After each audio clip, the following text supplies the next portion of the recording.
Hello there, rule breakers, and welcome back to the Pocket Ninja series. It's a mini segment that I am doing now that's part of the professional rule breaker where I grab something that maybe stuck out to me or some sort of bite-sized wisdom that I hope will supercharge your entrepreneurial journey. So I am your host, Kathy Walterhouse, and head rule breaker.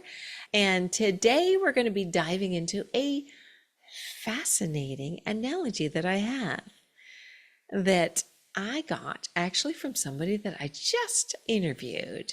His name is Greg Roworth, and he said something about sales being a courtship. And I was like, absolutely it is. Because you've probably heard me talk about sales being like you're dating.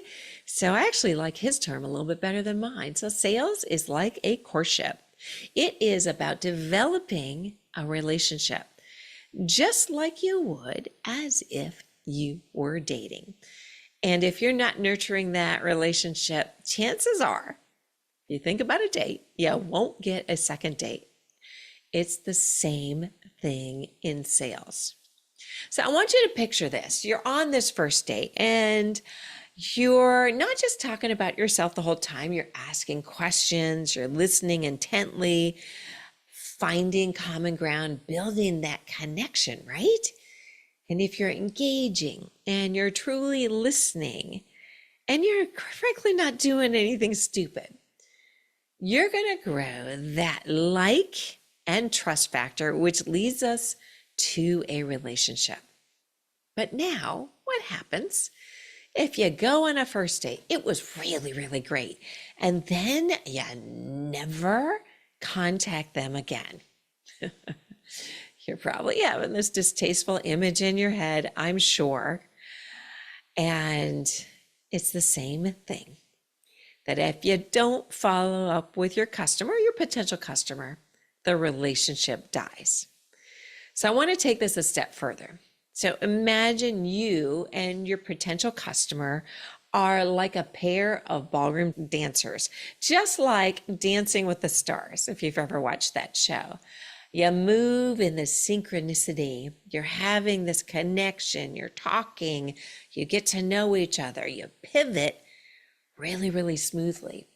And you anticipate each other's next move. That is the type of seamless interaction that is only possible because you know your partner well. And in sales, knowing your customer inside out allows you to anticipate their needs and respond with the perfect solution. So there is this really compelling statistic from Gallup. This is businesses that successfully engage their customers realize a 23% premium in terms of share of profitability and revenue and relationship growth compared to those that don't. So 23%, almost a quarter, that is huge. So how do you develop this relationship, whether it's in person or online? So here's just a couple really simple strategies for you. So I just want to mention our sponsor today, because if you are looking for healthier and safer products that don't have all the toxic ingredients, go to switchaway.com/rule breaker, and one of my friends will help you out. First off, personalize your communication. Tailor your messages to address the specific needs and interests of your potential customers. Use their name, of course. Refer to past interactions if you've had them. Or maybe if not, if you haven't had an interaction with them, refer to something that you have sent to them before. And that will show that you kind of remember what you've been talking to them about and what their preferences are. The more you can personalize, the better off you're going to be. I know in this day and age, a lot of times people like to send things out like en masse, whether it's an email that goes out to your entire list, or maybe using project broadcast for social media, or for sending things out in text messages. But just remember, the more you can personalize it, And you can actually tag your customers so that you can personalize them more. And if you don't tag them, make sure that you take notes about them, especially if it's a one-on-one type of customer, so that you can always keep track of what it was that you said to them in the past, and maybe some of their hot buttons and things about them as well. Okay, number 2, active listening. Don't just hear, listen, pay attention to what your potential customers are saying and ask follow-up questions. This shows that you really value their input and you're genuinely interested in their wants and their needs. Number 3, have consistent engagement. Stay in touch with them regularly. But, don't overdo it. There's something to be said to send something out and give it a little bit of a pause. Unless, of course, you're trying to close something, then you can certainly go ahead and contact them more often than not, especially if you have like an end of the month scenario that's going on or end of cart timing that's going on.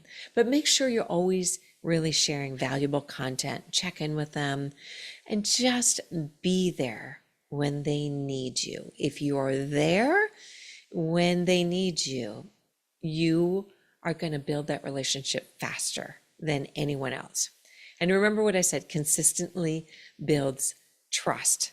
Follow-up is huge. Remember, if you're on a date and you don't reach back out to that person you had the date and you thought that you had this amazing connection, they're going to forget about you and they're probably going to be angry at you. So remember, follow-up is key. Consistency builds trust. Okay, be authentic. That's number 4. People can sense when you're not genuine. Be yourself. Show that lovely human side that you have and let your wonderful personality shine through. If you're authentic, it fosters deeper connections.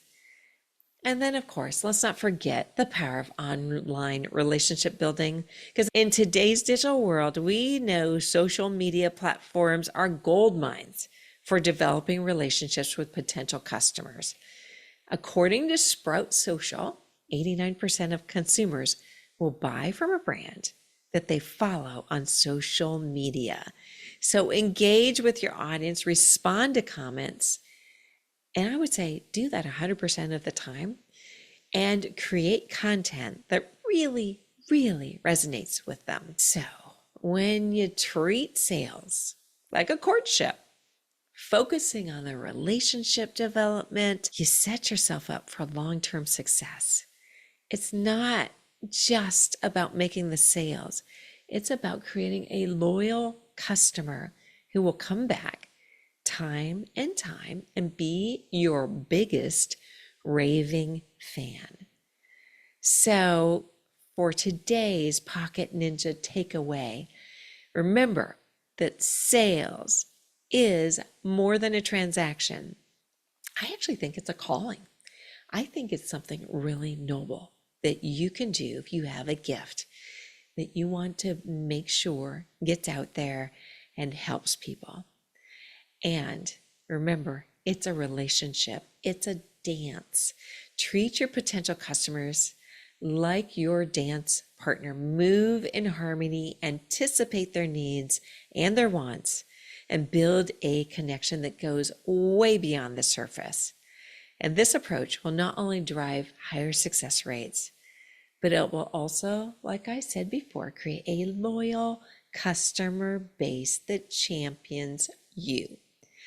So I want to thank you for tuning in to this episode of the Pocket Ninja series on the Professional Rule Breaker Show. Be sure to share this with all your friends out there. And I hope you found this insightful, valuable, and most of all, I hope it inspires you to take action. So if you enjoyed this episode, like I've told you before, don't forget to subscribe and leave us a 5-star review. So keep breaking those rules, and I will see you on the next time. And as always, keep thinking outside the box.